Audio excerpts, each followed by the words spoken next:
Everybody, Elizabeth Mendenhall.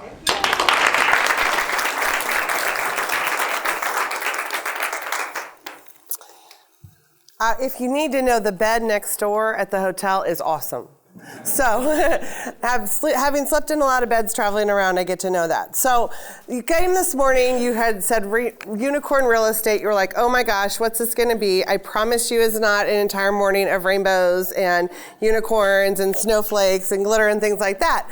But we will definitely be talking about what unicorns are, and it is definitely a story about life. And with all good stories start with once upon a time.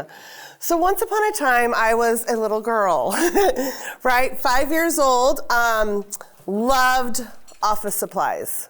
Is there anybody else here in the room who is an office supply junkie? You are my girls. You are my guys. You know what I mean. You love the pencils. You love all of the order taker things. In fact, one of the number one Christmas gifts for children under the age of 10, still to this day, is a $1 gift, and it is an order taker, like waitress pad that you might see at a diner. And I think that's because there's something inside of us that loves to serve others. You know, there's something where we like to serve. We like to be that person who helps someone, and we'd like to be that person who brings value to someone else. And so when I was 5, I literally had a little desk. I had it all set up. You could walk into my room. You could take the offers. I could staple your invoice. I could prepare, little products for you and send it out. And I was that office geek. Now that was really cool, and my family thought it was really cool until I was 13. And they still thought I was that little office geek. Well, by the time I was 13, I was kind of ready to move on, right? But they didn't get that. So when I was 13, my grandmother had what she called a corporate Christmas for me. And my corporate Christmas included giving me stock. Now, when you're 13, that's kind of not the gift that you want, right? You want the makeup, you want the purses, you want something fun. Today, thank you, Grandma. Appreciate you, Grandma. Thank you for that Hershey's stock. Thank you for that Walmart stock. That'll provide me with some fun trip later on down the line. Something fun. So you have to imagine that here I am.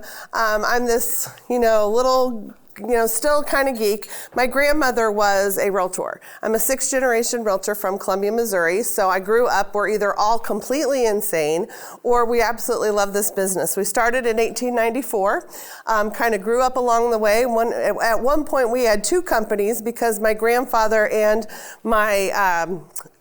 his father-in-law could not get along. So we had what was called Boone Realty and we had what was called Mendenhall Realty. And eventually we merged into Boone Realty. And then in 1991, we saw the light. We joined the red, white, and blue. We joined RE/MAX, and we've been so proud to be part of that RE/MAX franchise ever since.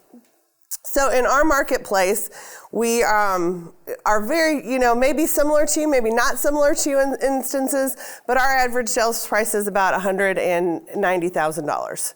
And we're in Missouri. Yeah, see, there's the laughs. I always get that outside of Missouri. We sell land, we sell everything.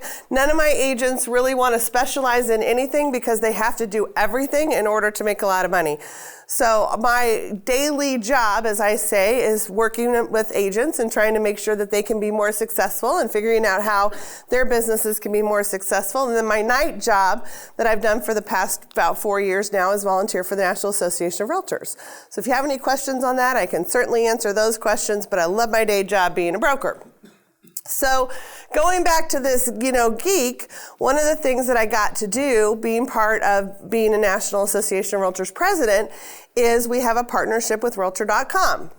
Many of you know that. So Realtor.com is owned by News Corp, which is a huge conglomerate, which also owns the Wall Street Journal. So we get this phone call one day from some of the executives at Wall Street Journal, and they're like, do you want to come to the Wall Street Journal Tech Conference? Now, we get asked all the time as officers to go to events, or we'll get invited to different events and everything, and we're like, okay, well, when is it? November? Where is it? Laguna? Yeah, I'll do that. I'll do that. I'm from Missouri. I will take that trip if I have to, right? So we go, show up at Laguna. We walk into this conference, 250 people. Like, this is not a big conference. kind of wandering around, me and my other officer, he's from Minnesota. We're just, kind of figuring things out. We start looking over and we see on-site registration, $7,500. We're like, where are we? Because I know we didn't pay that. I know we got comped, and I'm sitting there, and all of a sudden I look around, and here comes this guy, kind of walking in like this, and he's about this tall. It's Scottie Pippen. I'm like, oh, hey.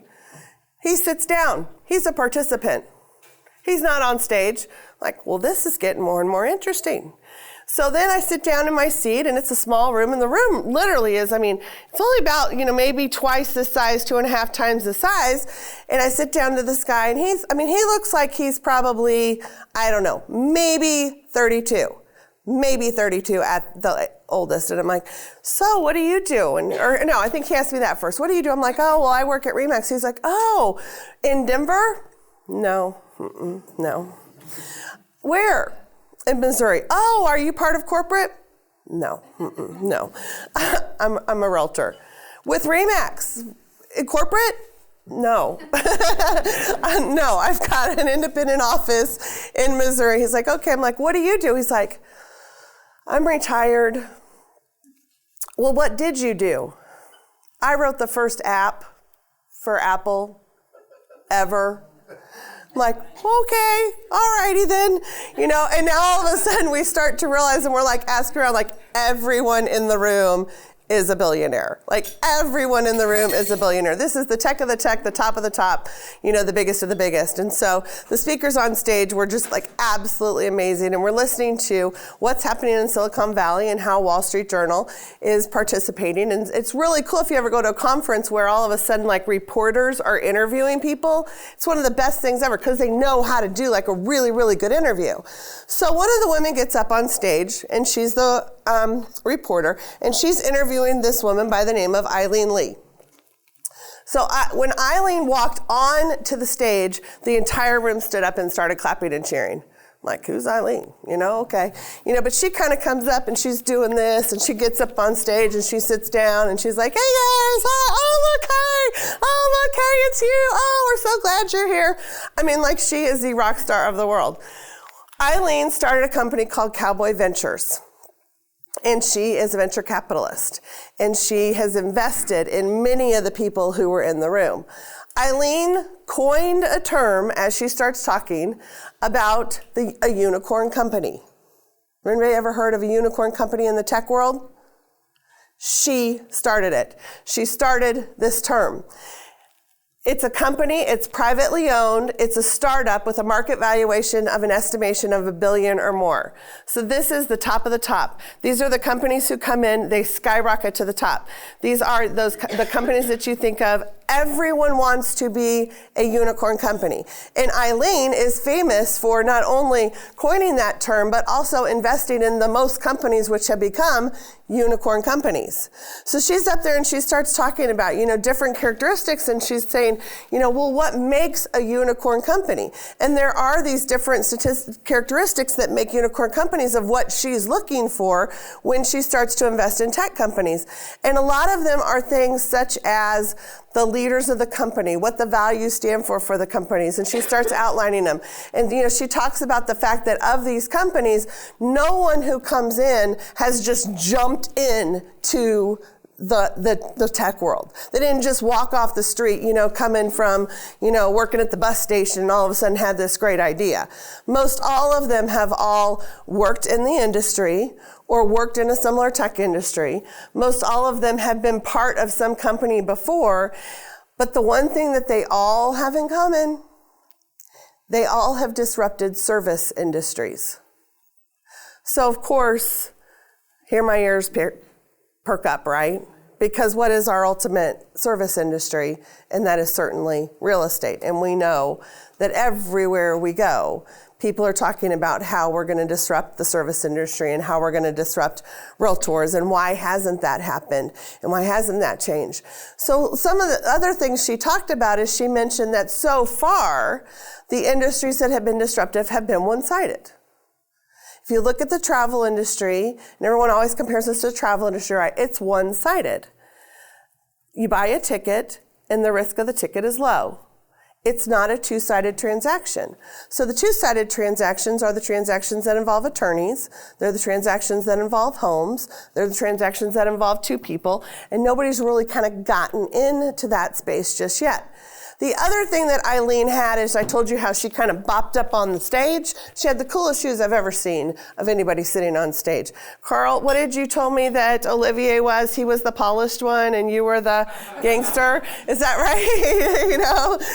So I don't know which one of you it is who has the really cool kicks, but Eileen walks up and she's up there and she's doing this and sitting on stage, and the whole time she's kind of shaking her leg, and she's got these amazing Nikes that are like red, white, and blue, and they're shining. And finally, the reporter says to her, and she says, I just have to say this, you have the most amazing tennis shoes that anybody has ever had, on the Wall Street Journal stage. And she said, why I have my shoes? She said, because you got to be special. She said, you got to be special. If you're going to be a unicorn in this world, if you're going to be in this business and you're going to shine out, she said, there has to be something that's special about you. She said, whenever I put my shoes on, I'm always reminded to be special. So, the unicorn company in the tech world is no longer a myth. It is absolutely a reality. So when you start talking about unicorns, she first coins this phrase and everybody goes, ooh, I want to be a unicorn. And all of a sudden there's just a couple unicorns. But now it is absolutely a reality that $1 billion mark can be achieved. It's kind of like, world records. All of a sudden somebody sets a world record and nobody's broken that world record in 20 years. And then all of a sudden, bam, bam, bam, bam, bam, everyone's breaking the world record because you realize it's achievable. They are not slow and steady companies. They are big. They want it all. They want it now. They dream big. They want to become legends in their own time. As a broker, Olivia and I were just having this conversation. It makes me think of many realtors who enter this profession. They want to walk in, right? They want to all of a sudden, yes, I'm going to be a $20 million producer overnight. Thank you very much. I just had my business cards pictures taken. They're absolutely amazing. I have a team of 10 because I have no idea how to run a team, but I will be the top agent in this town. Thank you very much, and watch me go, and then we'll watch you leave. But there's a lot of that in our world right now. There's so much of that in our world of, yes, I'm going to be the coolest, and I'm going to step off the pages of HGTV, and I'm going to be the next, millionaire agent from New Jersey, and watch me go. And then what happens? You have to work with them. And it sucks. Right? It sucks. And you find yourself doing everything in the transaction because the guy or girl on the other side can't get anything done. But their cards look cool. And they've got a team of 10. And they're out there. And I will tell you, as national president, everywhere I go, it's the number one thing I hear. All these agents who think they're so cool, and none of them are professional. And it's what we define as our industry needs to be more professional. Our industry needs to be better. It's the hot, cool stud or studess, if you know, who comes in who wants to be this. They want to be legends in their own time. They want to be so cool. And that was one of the things that Eileen was saying. She's like, everybody's coming into my office and they're talking to me and they're telling me how amazing they're going to be and they're going to be this $1 billion company. But if they don't have the history, if they don't have the training, if they don't have the knowledge to back it up, they're never going to get there. But there is the possibility for it. So mentioned that so this is the cover actually of Fortune magazine in 2015. So now we're almost looking at 4 years ago when we started to first hear this term unicorn and the age of the unicorns. Today, and in 2018, the odds of becoming a unicorn was less than 1% for the companies that had already raised the venture capital. So this number becomes very small. And we start to say, who are these big unicorns that everybody wants to be? And as I mentioned, it's the companies that we hear about. It's the Uber, it's the Pinterest, it's the Airbnb. Well, interestingly enough, what have we heard about some of these companies just recently? Maybe they're not doing so hot. Maybe the numbers don't look so hot. Economy is starting to change. They're not looking as hot as we thought they were. The other interesting characteristic about these top tech unicorns is that of the top 15, they are all in the US or China. That's it.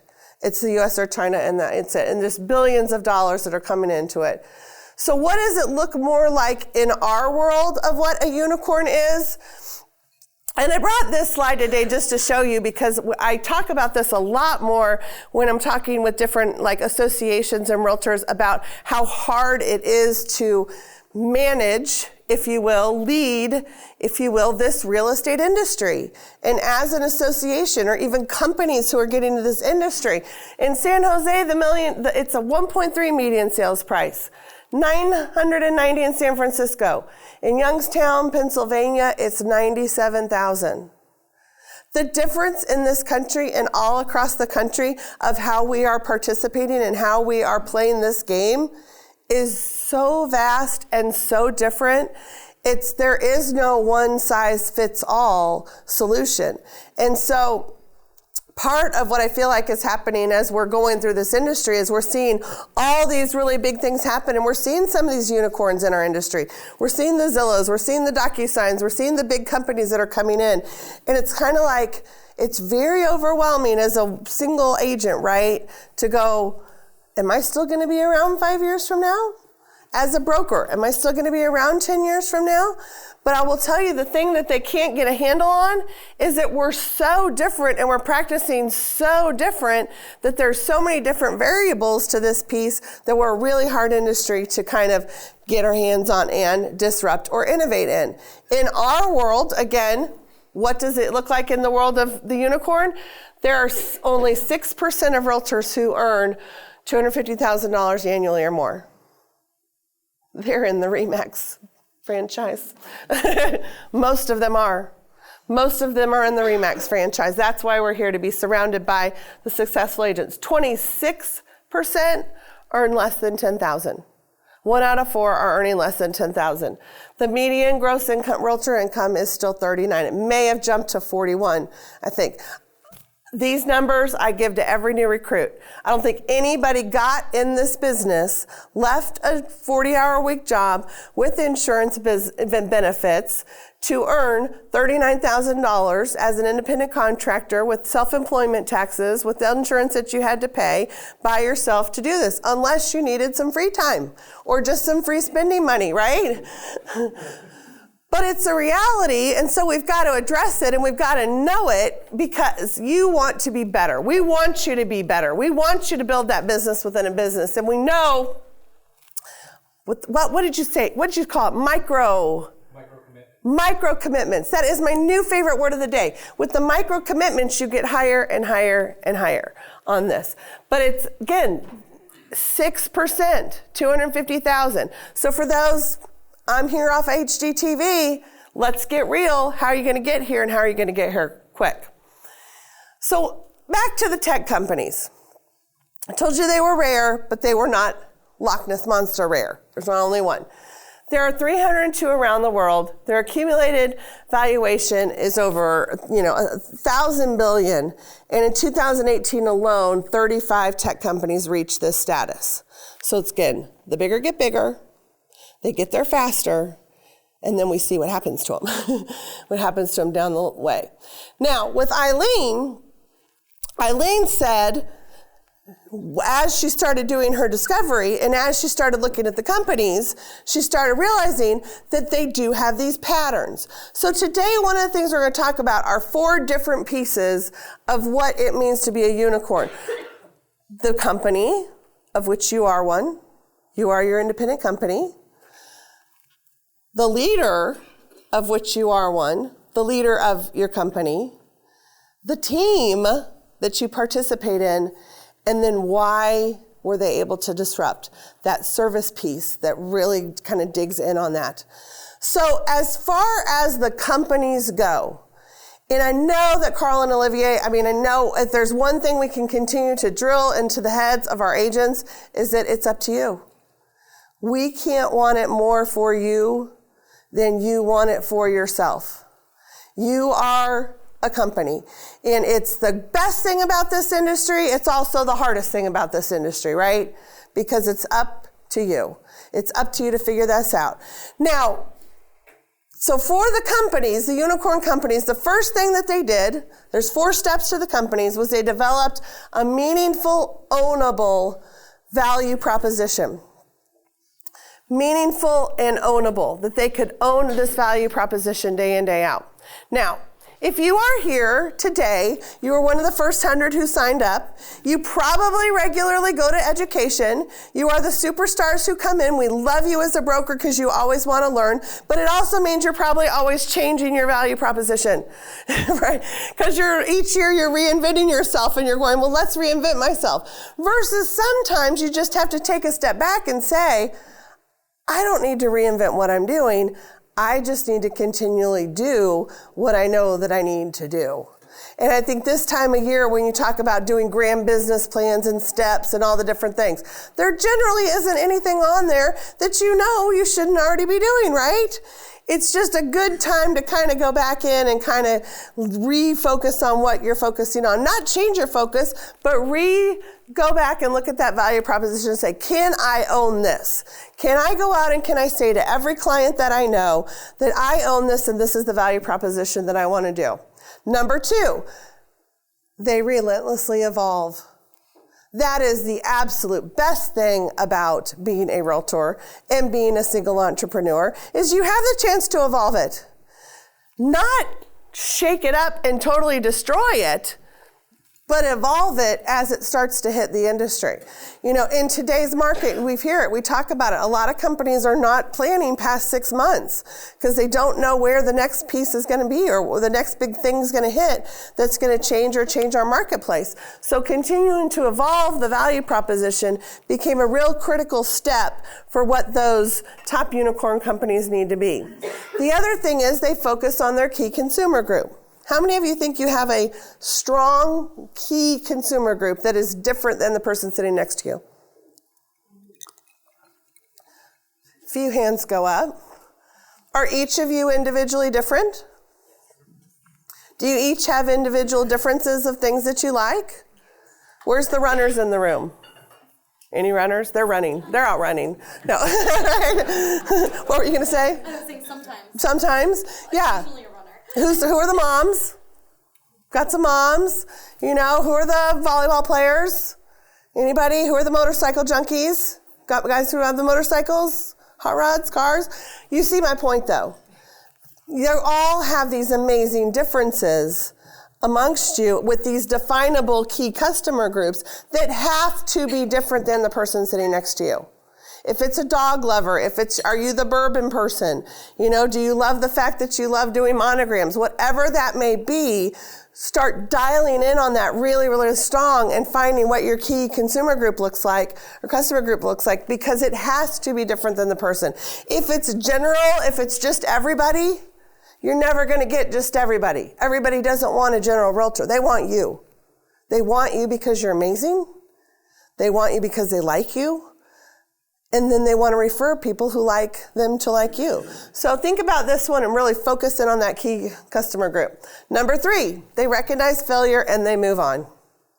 I was just telling Carl and Olivia, I sold an office this year. It was like a weight off my shoulders. It was 5 hours away. So sometimes people, when they have midlife crisis, they buy a car. I bought an office because it seemed to make sense, you know, because sure, I can get 5 hours away anytime I want to. But it was kind of an office that was floundering. It was failing, and we were trying to help it along. And it was in the same region that we were in. So we thought, you know, okay, let's kind of do it. And we stumbled along with it for 5 years and then finally said, you know what? There's somebody there in the market who can do it better. They want to buy it. They want to actually pay me for this. I'm like, well, let's do it. You know, if you're failing at something and it's not working, move on. Again, best thing, move on. Don't continually do it. Move on. So the last thing, whoops, did I get the last thing? Yeah, they recognize failure, move on. Lots of other reasons why companies fail. They lose focus. This is the time of year to refocus.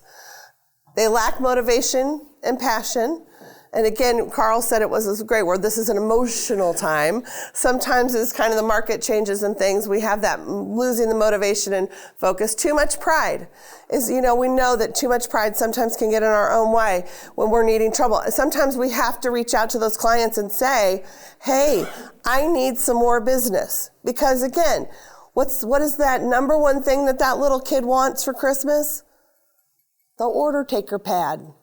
To serve somebody, to help somebody. We all want to help somebody. We want to make a difference in someone else's lives. So sometimes it just takes reaching out and saying, you know what, I need some more business. Market's changed a little bit. You got 10 people that you know, and you want to say to them, hey, guess what? I'm trying to get 10 more sales before the end of the year. Can you help me out? And people go, hey, yeah, I can, but we got to suck up our pride, and sometimes we got to ask for it. The two last reasons that the companies fail is because they don't have good mentorship and they don't have strong leadership. There is I want to tell you, I have traveled more than 200 days a year. I've been inside of Realogy companies. I've been inside of independent companies. I've been inside of companies all across this country. I've met with the leadership of every large company you can possibly think of. There's no place I'd rather be than RE/MAX. 100%. If there's anything I learned along the journey, that was it. The brains, the smarts, the ability to function, the ability to change absolutely exists inside of this franchise. The people and the broker owners that I've met exist inside this franchise. The top agents all across the country are in this franchise. I'd be blown away because I'd be somewhere and I'd be in some meeting and we'd be talking about a conversation, and you get to the end, it's like, hey, let me have your card, and we'd swap cards and we'd both go, yeah, RE/MAX. That's right, we get it, and kind of know it. And so those opportunities, what's so great is whether it's in your own company or whether it's online, the Facebook groups, with RE/MAX, the RE/MAX creativity and energy, that you can learn from, they're everywhere and everyone wants to help. And strong leadership, you got it, you know it. That's why you're here. So those are some of the things that the top companies were looking for, right? So the next thing Eileen says, all right, if I'm really going to find somebody who's going to be a real, true unicorn company, it can't happen unless they have a unicorn leader. It's not going to happen unless the person who is leading the organization is really that special person that really bounces off and has some different things. So for you, leading that company, every one of you has something inside of you that is special and different and unique from someone else. It's a leader that acts as a catalyst. It's a leader that disrupts the status quo. It's a leader who creates deep, long-lasting, positive change in the world. I cannot think of another profession that creates deep, long-lasting change than real estate and realtors. When you think of what you've done when you have touched your clients and you have sold them a home and you have put them in a home, you have absolutely empowered them to now build that equity that they never would have had otherwise. You are creating this deep, long-lasting change, which is allowing them to use that asset potentially now to send their children to college, to pay for, healthcare expenses for their parents down the way, to retire when they want to at an age that they want to. Who else does that for someone but you? That realtor who helps them in that transaction. You are that leader, that person. And so now we've got to harness that within you to make sure that as the leader of your business and your enterprise, that you're sharing that with these people that you touch so that they can feel that and they understand that and they can refer you to your company. Every year, there are 50,000 new realtors who enter this profession. 50,000 who are trying to get a piece of this pie. Now, of those, only 1/3 will make it 3 years. Who's less than 3 years?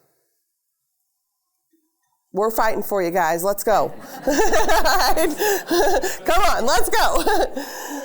Only half will make it 5 years. Only half. Why? because you haven't set up your micro commitments to create the relationships, to create the referrals, to generate the business.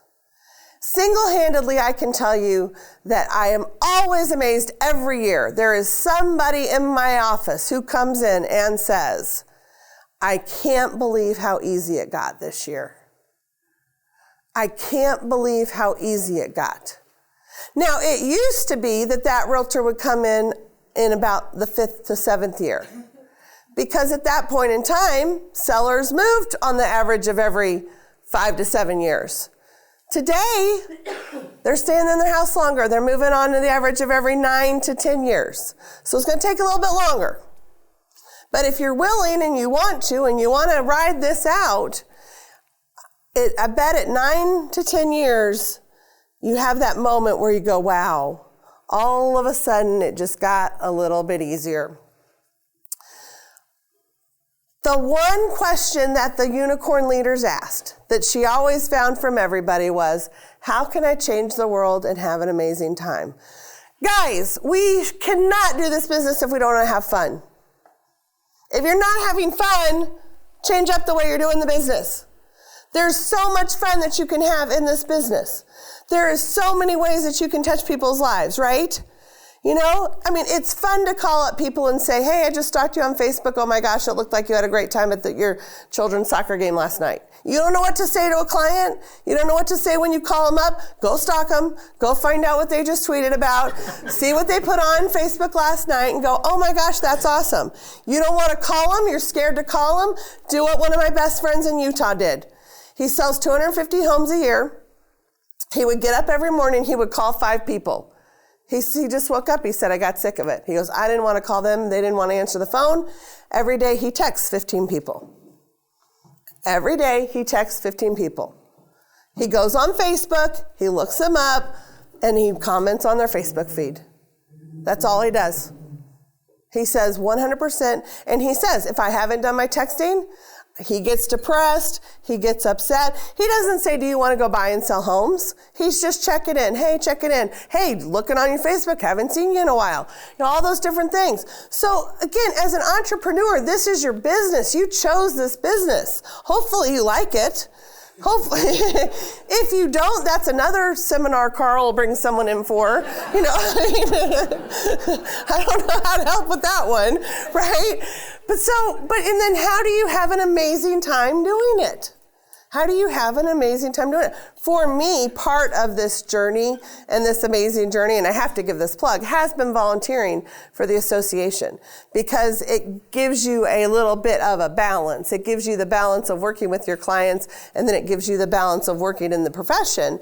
And it kind of gives you also, and again, working in the profession, that's where I get my data, where I can talk to my agents and talk to my clients. So it kind of balances, back and forth. But you got to have an amazing time doing it. You got to have fun doing it. You got to make it fun, and then if you're not having fun, go have fun with your clients, because then they might like you too. But that's important too. What it leads to though is nothing up here is magical. Looks magical because it's unicornish, but nothing is magical. These are the steps of leaders. Nothing here is new. It's not different. They're the habits of unicorn leaders. So I have this amazing opportunity to serve as president of the National Association, and I've worked with some really cool leaders. They are all different. Every single one of them is different. But as it boils down, we just like here in this room, we still have that fundamental basis of why we're here is we want to help the buyers, we want to help the sellers, and we want to have an amazing time doing it. The year before I was president, I worked with a guy named Bill Brown, and Bill was from San Francisco. Bill, my manager called him the Walking Dead. He needed a double lung transplant. The president of our association, who was supposed to travel 200 days a year, needed a double lung transplant, and he looked awful. He absolutely looked awful. So try working with a leader who's kind of in that position, and someone who's in that. And you've had clients where you've had to work with them and where they're not in the best health, and it's scary in what they do. But Bill, the thing about Bill is Bill always told you what he thought, no matter what. I mean, he was no matter what. I call him the walk leader or walk the talk leader. Whatever came out of his mouth is what he did. Bill would sit with us in meetings, and no matter how sick he was, there were days he would be upset with something, and he would think, something that we were doing wasn't the way we should do it. And he'd be like, F you, what are you all doing? Y'all are crazy. And I'm like, oh, okay. And then finally you kind of sit there and you have that moment and you're like, well, F you too, and you're like, okay, did I really just say that? Oh my gosh, what's happening? But when he left the room, as amped up as he would get, he always supported the team. Always supported the team. If you're running a team and you have a team in this business, whether it's yourself, whether it's you, your mortgage lender, your title company, whether it's you, your broker, the assistant at the office, whether the team is you, your spouse, your children at home, you got to be honest. You got to tell them what's going on. I mean, I don't know how many times as a broker, I've got an agent who's on a run and they're just selling and selling and selling. And you forget to let the people around you kind of know why you're gone 3 days in a row. Because you're doing inspections, you're at title companies, you're closing, you haven't checked in, sorry, I'm not going to be home. They don't know if you're at a class, they don't know where you are. Or then the opposite happens. You haven't had a sale in a while, and you haven't checked in at home, and you haven't told somebody on that team really what's going on. The guy who's going to be president next year of the association, he 100% has a positive outlook. There is not a single time when he would say, all right, well, wait a minute. What about this? You need those people in your lives. You need the unicorns who are spewing the rainbows, because you've got to have somebody, share those positive outlook. They can't always, they can't not ignore the negative, but that's one of the characteristics. Making decisive or taking immediate action. The guy who was president, John Smaby, he's from Minnesota this year. If I needed 10 people to call, I will make a list, I will write out the phone numbers, I will write notes next to each person. I might get around to calling those 10 people within the week, maybe. John Smaby, hey, I got 10 people you need to call, and here's what I need to tell you. He hangs up the phone 30 minutes later, he calls me back, done, what do you need me to do next? He just gets it done. So all of these pieces, tracking and measuring progress. You can't have a top company if you don't do that. Making things simple. This is one of the things that the unicorn companies have disrupted as they've moved into our space. They've made things simple. In our world, if you think about kind of the evolution of what has happened, in 1997, we first started putting our listings online. And we started sharing them with Realtor.com, and we started sharing them with other portals. And we started sharing them with each other, and we had websites. From 1997 to about the 2017, we invested billions of dollars into the search process, right? The searching for homes, making sure the fields were better, making sure there were more pictures, making sure that the consumer experience was better to search. 2017 forward, we are now seeing the billions of dollars being invested into our industry from contract to close. We're starting to see prop tech come in. It's estimated that I think $16 billion will now be in prop tech, which is property technology, designed specifically for our industry. $16 billion. There is $40 billion in financial technology just to streamline the financial process, all around keeping things simple, trying to keep it more simple. And who do our clients think is the biggest barrier to keeping the transaction simple? Us, those realtors who keep making it hard. So somewhere in there, you've got to find that space between saying, hey, I can take immediate action. I can make things simple for you.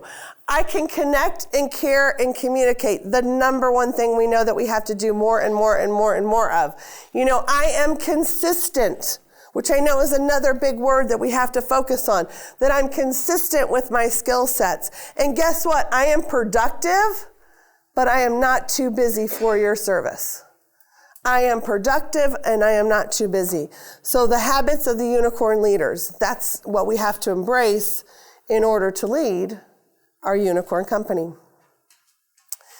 Unicorns conquer their kingdom by owning their neck of the woods first. That was my lesson this year, right? Quit screwing around with that office that was 5 hours away. Conquer your neck of the kingdom. You know, we've seen it. We're seeing these mega teams who are starting up over here, and next thing you know, 2 days later, they've got like a mega team in 3 other states. And you're going, what are you doing? You know, where is your neck of the kingdom?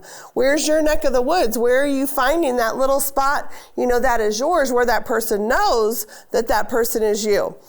In realtor world, in association world, I kind of explain it using this slide here. Because guess what? Nobody cares and nobody knows who the president of NAR is. They don't know the name. You didn't know my name before I came in here. And I know you don't know the name of the person who it's going to be next year. Right? There's only going to be 10 of them in the next 10 years. There'll be 10. But you might know the name of your local Association of Realtors president.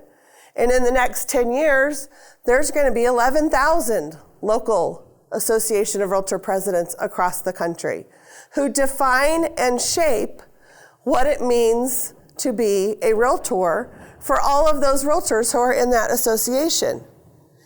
You define and shape what it means to be a realtor for every customer that you will come in contact with.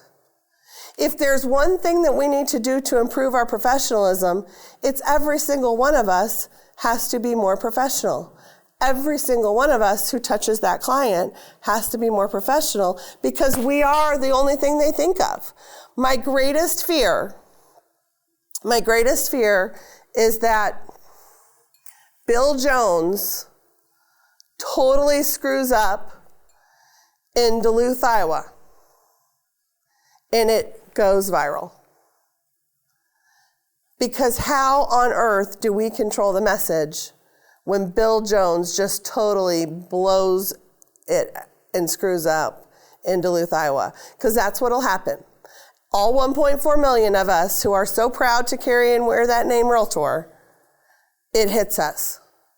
And now we have to individually respond for what Bill Jones does. But that's a reality. That is a very strong reality. Take it a step further. What if it's a RE/MAX agent? Can we control that? I hope it's a RE/MAX agent, because if it's a RE/MAX agent, I know they will have done a better job than if it was someone else. You know, but that's the world that we're in today, and that's kind of that world that we have to be prepared for. And so how do you control that messaging is you have to own your relationship with your clients. You have to have the best relationship with your clients, knowing that they will come back to you. If you look at the studies and the statistics, buyers and sellers, they love their agents. They don't like realtors, but they love their agents. So for you, owning this piece of the neck of the woods means that you have a strong relationship with your database, you have a strong relationship with those clients, so that if somebody screws up out there in California, that it doesn't affect you because they don't think of it as you. They think of you as being that realtor that they love, not lumped in with the 1.4. Does that make sense? One of my friends does campaign management for political campaigns. And he goes in the last 72 hours to try to correct all the flutter going around on the internet. You have to have 7 positive comments for every 1 negative.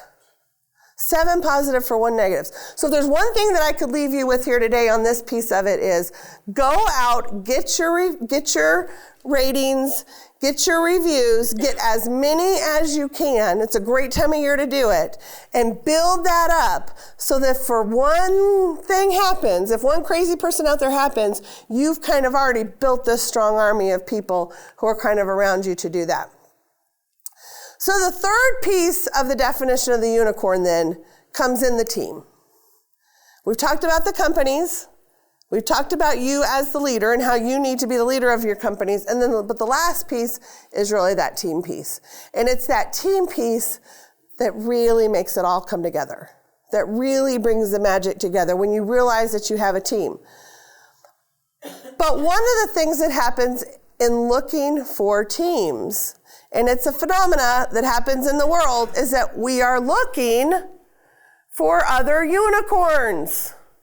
We're looking and we are trying to hire people that don't exist.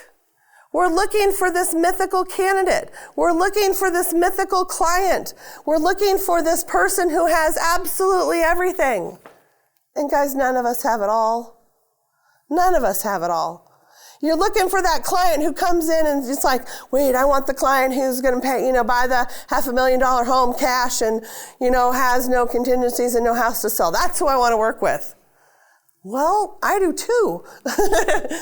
But that's one of the problems that's happening. And now in HR, as people are going out and they're trying to put teams together, they're looking for this unicorn that doesn't exist. So a lot of times with our teams, what we have to do is we have to build them. Nobody in this room stepped in here as the perfect agent. And if you think you were, we may have a problem. Right? We may have a problem with that. So a lot of times we've got to build these teams.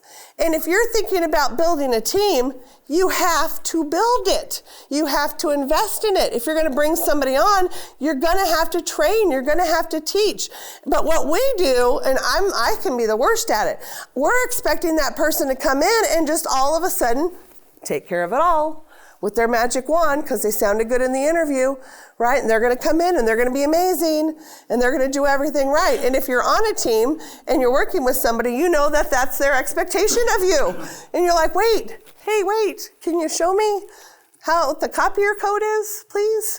A little bit of that. And so part of this team mentality in today's world is really building the teams and adding people to the teams. And it's recruiting people who have potential.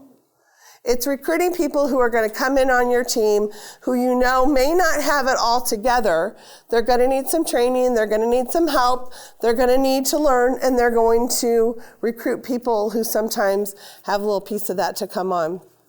I think, again, you have to look. Did somebody take a chance on you when you first got in the business? Is there a mortgage person that you want to partner with, that you're going to take a chance on and help them learn? Is it title? Are you the new person who has to come on and learn where somebody's going to help you learn? But building that team starts to get you all together. Teams, good unicorn teams, they understand the mission. Right? We all understand the mission. They understand that they have to enhance and embrace change. They can't come in and just be that one person all stop. They've got to come in. They've got to help identify obstacles and then commit to finding solutions. That's one of my favorite things in a team. Can you find and identify the obstacles, but further, are you going to commit to finding the solution to kind of move that along within the team? And then, of course, communicate. And then the last thing is it somebody who you're going to have fun with?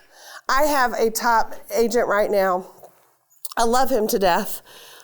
He still can't get it right. He's still trying to figure it out. But what he finally realized is the one person who does the most business just really isn't any fun, and doesn't want to have fun. And he's realized, he said, well, even though he may be great on the team, he's not great on my team, because we're not a fit together. And I think sometimes, again, that's part of realizing, okay, we're two great people, but maybe we're not great on the same team together. The opposite side of it is if you're having too much fun, then the team doesn't really get anywhere either on that one. So a little bit about building those teams together. As things continue to change and as things continue to evolve, we continue to find new ways then that people are servicing us and servicing the industry. For Eileen, in her world of tech ventures, they've now actually built an app that claims it can identify a venture capitalist using facial recognition. So if she holds the phone up to you, she can decide whether or not, based on your facial features, whether or not you are a good fit to be a unicorn capital venture investor. I'm like, okay, so how's that going to fit in our industry, right? Are we going to start, you're not going to be any fun to work with. ooh, I'd love to recruit you. I don't know. The things that continue to happen, right? They're scary and they just keep changing on us all the time. And it makes us nervous. It makes me nervous as a broker when I see this. I'm like, okay, how does this fit? How do I prepare my agents for that? Do I have the skill set? Do I have the financials? Do I have the resources to kind of figure that out? And then the other side that happens is no matter what happens, you're going to go down. It may be a market change. It may be a personal change in your personal life that's happened. It could be, as I mentioned, it could be a big social media blow up or disaster. Is anybody here involved in the association, or do they volunteer at their local? So some of you do. So you may remember or know, last year we raised our dues. Always fun. Always a fun topic. So here I am, getting to go around the country speaking to hundreds of people, walking in going, I'm going to explain to you why you're going to raise your dues. And they're all like, okay, thanks for coming. Either that or you just get silent rooms of. It's not fun. It's never fun. It's never fun going to a client and telling them that, the inspection didn't come through right. They got to pay $2,000 more. It's never a fun topic. It's not something you want to do. You've got to prove yourself over and over and over again. You've got to prove that you have statistics, that you did your research over and over and over again. You've got to understand that you're going to leave and people may still not trust you. NAR is like the government. I'm like, I really have an office. I'm really a realtor back home. But it's like the government. People see it as something they have to join, not something that's assisting them with their business, and so those conversations are never fun. And it's never fun then when all of a sudden Inman decides they want to write a slam story. So Inman got I swear this is like a whole nother topic, a whole nother presentation that I'll give one day that I'll get to share all the details on, but they got a fake letter from an individual who claimed it was written by someone else, who accused us as officers of financially benefiting from the dues increase. Now, I can take a lot, but that one hurt. That one hurt bad, right? So I'm sitting at home on my couch watching the story on Inman Hit, and it's just comment after comment after comment after comment. And it is very surreal to see a whole line of comments start to load up from people that you have no idea who they are. I mean, no idea who they are. And then, to see them, we got things like death threats. We got things that said, the CEO should be shot, all sorts of things. And I'm reading every one of them because I think it's my job. I need to read it. If I'm going to be in touch, it's my job to, read every one of them. And then, of course, I've got my agents who are emailing me going, is this true? Is this true? So it literally was like 11 o'clock my time, Central Time, 9 o'clock in California, and I called one of our officers who was from California, and I said, Vince, I don't have a clue what to do here. I don't have a clue how, and he goes, good, because if you did, I'd be scared. And that was such a powerful statement at that point in time, right? If I had acted like I knew what to do, or, one, it would have been fake, but he was like, we're going to figure this out. So we literally stayed up that night until 2 a.m. getting affidavits from everyone who was involved that said they were not receiving any financial benefit. So by 2 a.m., we nailed everybody down. And so by 6 a.m. in the morning, we could release a statement that said, hey, this isn't true. This is not the case. And, get your facts straight. The only way you can do that is if you have a team that you can trust. And this is my team. They're my unicorns. We had built and we had conversations. We had trusted each other. We were talking. We were truthful. We knew that we could have real conversations. And you don't always get that, but you need that from your team that you're going to be involved with. And again, whether it's your family, whether it's your company, whether it's, a client base that you have, you can't do this business alone. I think I got into this business in 1996. And could you be a very strong, productive, independent agent? Yes. Can you still be a very strong, independent agent? Yes. but it is likely that you're getting support from someone, from your brokerage, from extended services, from assistant services that you might be hiring. So there is a team out there that you are working with who is helping you do this. And if you can trust them, and they can be amazing, this is the most awesome profession that exists. It is absolutely the most awesome profession, that you are in. And when you work with that client and you put them in that home, you know how amazing it is. When you go down, it can be the worst time ever. In 2008, when the market changed, the Kleenex was on the front of my desk. Today, it's kind of in the back. It's kind of nice, and we don't need it as much. But it doesn't mean that there isn't that time every point in the year when someone needs the Kleenex. And sometimes it's me, But that's where you really need to have those people around you that you can trust. So the last piece, of course, of the unicorn was really this customer service piece. It was, you can be the best run company. You can have the best leader out there. You can have the best team out there. But if you haven't developed and you haven't really narrowed in on the customer service piece, it ain't gonna work. Uber had that happen, right? They had everything going right, and then all of a sudden they just weren't quite nailing the service, and they had to kick it back up. So if you're gonna do this, what skills then do you have to be the most amazing customer service representative? Because you're not selling houses. Do we all agree to that? We're not selling houses. What are we selling? Our service. Remember that every single day. So, number one, do you have empathy, patience, and consistency? Empathy, patience, and consistency.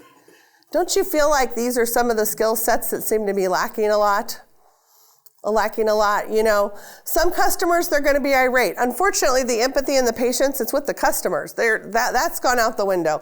Others are going to be full of questions, you know that. Some are just chatty. I can't deal with the chatty ones. I'm really difficult with those. But you know that you've got to provide and figure out how do you provide them that same customer service that can be delivered over and over and over again. Whether they are micro commitments, whether they are repeatable actions, I like to call them a lot of the times, you have to develop that consistency so that when someone refers you, they get the same product that they had from you. Number two is the adaptability piece. Can you adapt? Because every customer is going to be different. A lot of times this comes into play when you bring your teammates on, right? Can your teammate adapt the same way you adapt? Do you adapt because you have a teammate? Because this business can change week to week. It absolutely can change week to week. Somebody made a comment once and they said, real estate agents never change. I was like, I don't think so. I'm like, you will change on a dime if you think it's going to benefit your business or your consumer more. Because it's easy. Because it's just us, it's just you. You can change, so you've got to be adaptable. And the other piece of that, I think that's so critical, and it's really, you guys are the choir. It's why you're here today. It's that ability to learn and the willingness to learn and to want to learn more about the agency. Again, my rule in my office is 4 times a year. 4 times a year, you got to get out of your head.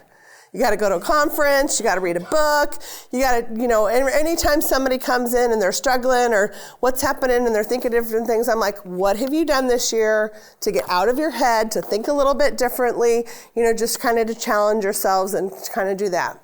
So number 3, clear communication. How many times do you think consumers want to be communicated with today? The average is every day. That seems like a lot. When you're on the other side and sometimes you get it and you're like, oh my gosh, they keep calling me. Leave them a text message, slide dial, send them an email, give them a quick update. If they're not getting communicated with every day, just a little step along the way, they're probably not feeling it like they might, because you just never know. Be authentic, say positive language. Again, don't tell your customer that he's getting 50% when he's not, those different things. But always confirm then that they're satisfied. Is there anything else that you need? Please let me know if I can help out with any more information. Here's my website where you can get additional information, which is a great way to say, I'm not leaving you hanging. Come to my website or email me or text me. Give them some last directive so that if you haven't given them what they need, they feel like there's still another venue to kind of communicate with you. Number 4, work ethic. How many of you work 40 hours a week? How many of you think you work more? How many of you know you work less? Right? Sometimes it just depends. And that's another thing. I'll always ask an agent when they come in and they're struggling, I'm like, did you work 40 hours this week? It's kind of like, what? I'm like, did you work 40 hours? Well, of course I did. Nah. Did you really? What time did you get up today? Why are we having a 10 o'clock appointment? Well, yeah, because you were sleeping. But you got to have that work ethic, and you've got to keep pushing it and pushing it and pushing it. We saw, if anybody was in San Francisco, Magic Johnson was our speaker this year, who was, oh my gosh, amazing. There'll be a replay of it that you can find at nar.realtor. He was like one of the best speakers we've ever heard. And one of the things he said, every morning I get up at 4, I go work out, then I have breakfast with my family, then by 7 a.m. I'm in the office every day until 6. That's just what it was. It's so easy today being remote to kind of adjust all of those hours and all of those things, but you got to have that work ethic and stay focused. And you know what happens when you have that work ethic? You actually have more balance because you have a system and you don't have the highs and the lows and all of that chaos that you're trying to figure out and how do I control it and how do I manage my time. It's amazing what happens when you just agree to kind of make sure that you're working from 9 to 5. You don't have a little bit of that. It slows that down a little bit. Knowledge. Are you knowledgeable about your product? Are you knowledgeable about this business? And are you continually learning? It's continuing to change. I think it's the reason why we're seeing so much discomfort in agents who have been in this business for a long time, because it's changing and it's shifting and it's not happening the same way. It's also why we're seeing so much discomfort in agents who are getting into the business, because they're looking at it from a consumer standpoint and not necessarily a practitioner standpoint of really learning those fundamental and those foundational skills of the contracts, the forms, the processes. So don't ever be afraid to say, I don't know. My number one goal as a broker is that I have empowered my agents with enough information that they're confident enough to say, I don't know, but I can get back with you on that one. Versus the fear of saying, oh my gosh, I have no idea. But be confident enough to appreciate, and your clients appreciate that honesty when you say, I don't know. So the last one, as we wrap up the day, and we kind of finish our conversation on unicorn real estate, is do you have a thick skin? You got to have it in this business. You never, ever, ever know what is going to be thrown at you. We can start the tears right now of the conversations and the things that we've had of things people have said to us, things people have done to us. But you gotta have thick skin. And how you survive those moments is with a team. How you survive those moments is the knowledge that you get. How you survive those moments is knowing there's other people in your life who care about you. So earlier this year, I'm walking out of the parking lot of my office, and my top agent's walking in. And he says to me, he goes, you told me it would happen. I was like, what? He goes, oh no, it happened. He goes, you told me this was going to be a really, really lonely business. I said, all right, come on in, what happened? So he goes to a closing. He's sitting at the closing.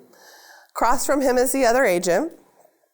And the other agent actually used to be in my office long time ago. They still play golf together.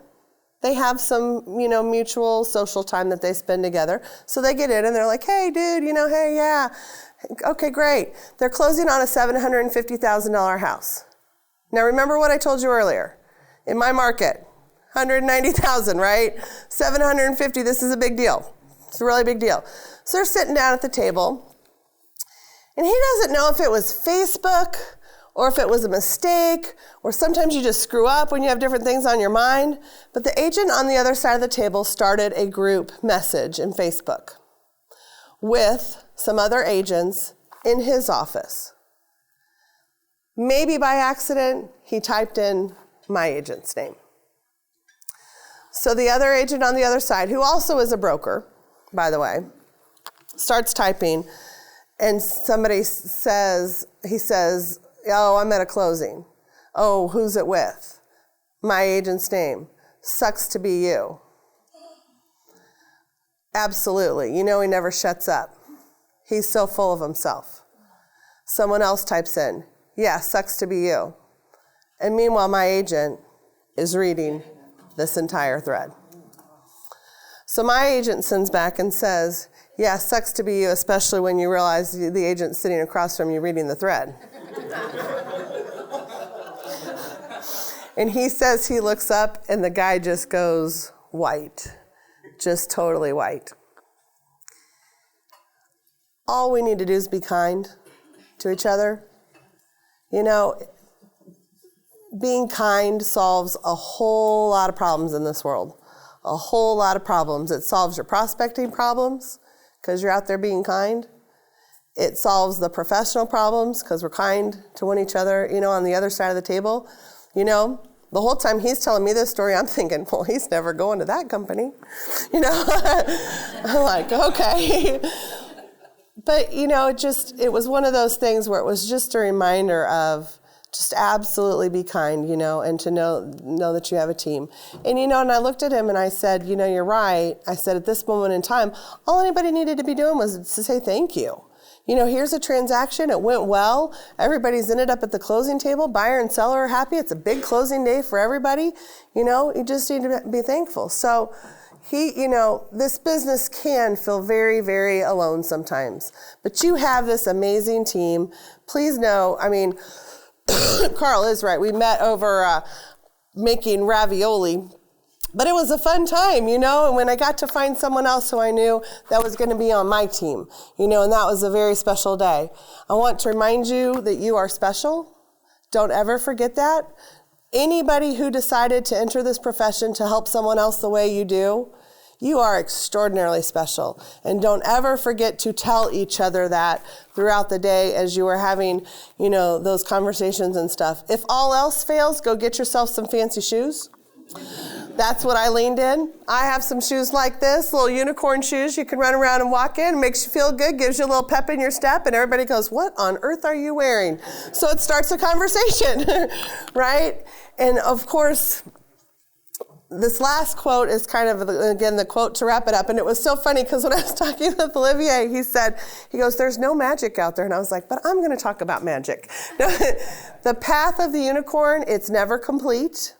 We know that. It is the journey of a lifetime.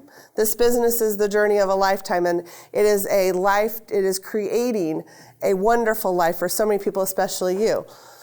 The more you do, the deeper the work becomes. We certainly know that with real estate, and only you can choose that path of that unicorn that you want to be. So step into the magic because it is a very, very special place. Thank you all very much.